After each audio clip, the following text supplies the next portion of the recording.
আসসালামু আলাইকুম, সবাই কেমন আছেন? আশা করছি ভালো আছেন। তো চিংড়ি মাছের একটা রেসিপি, এটা চাইলে আপনারা মেহমান আসলেও রান্না করতে পারেন বা নিজেরাও বাসায় ট্রাই করতে পারেন। তো আমি চিংড়ি মাছের রেসিপিটার জন্য আমি নারকেল নিয়ে নিচ্ছি, এক বাটি নারকেল নিয়ে ব্লেন্ড করে নিচ্ছি, পেস্ট করে আর কি। আর এখানে 10-12টা ছোট বড় মিলিয়ে 10-12টার মতো হবে চিংড়ি মাছ। আমি নুন হলুদ দিয়ে ভেজে নিচ্ছি।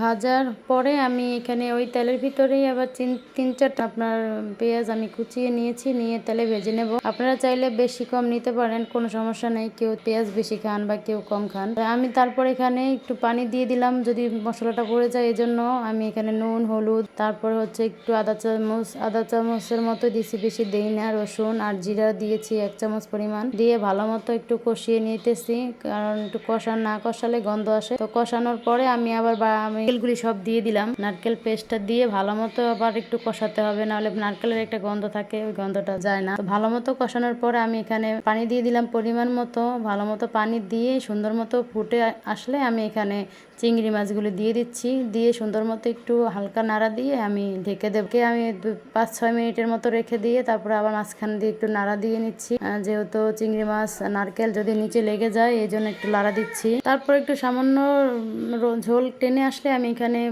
2-3টা কাঁচামরিচ দিয়ে দিলাম একটু ফ্লেভারের জন্য। আর এখানে আবার ঢেকে দিয়ে তারপর যখন পানিটা শুকিয়ে আসবে, শুকনো শুকনো হয়ে আসবে, তখন আপনাদের তারপর একটা বাটিতে সুন্দর মতো পরিবেশন করুন, দেখতে অনেক সুন্দর লাগে। বা আপনারা বাসায় ট্রাই করতে পারেন, মেহমান আসলেও দিতে করতে পারেন। তো আমার ভিডিওটি কেমন লাগলো সবাই বলবেন। আল্লাহ হাফেজ।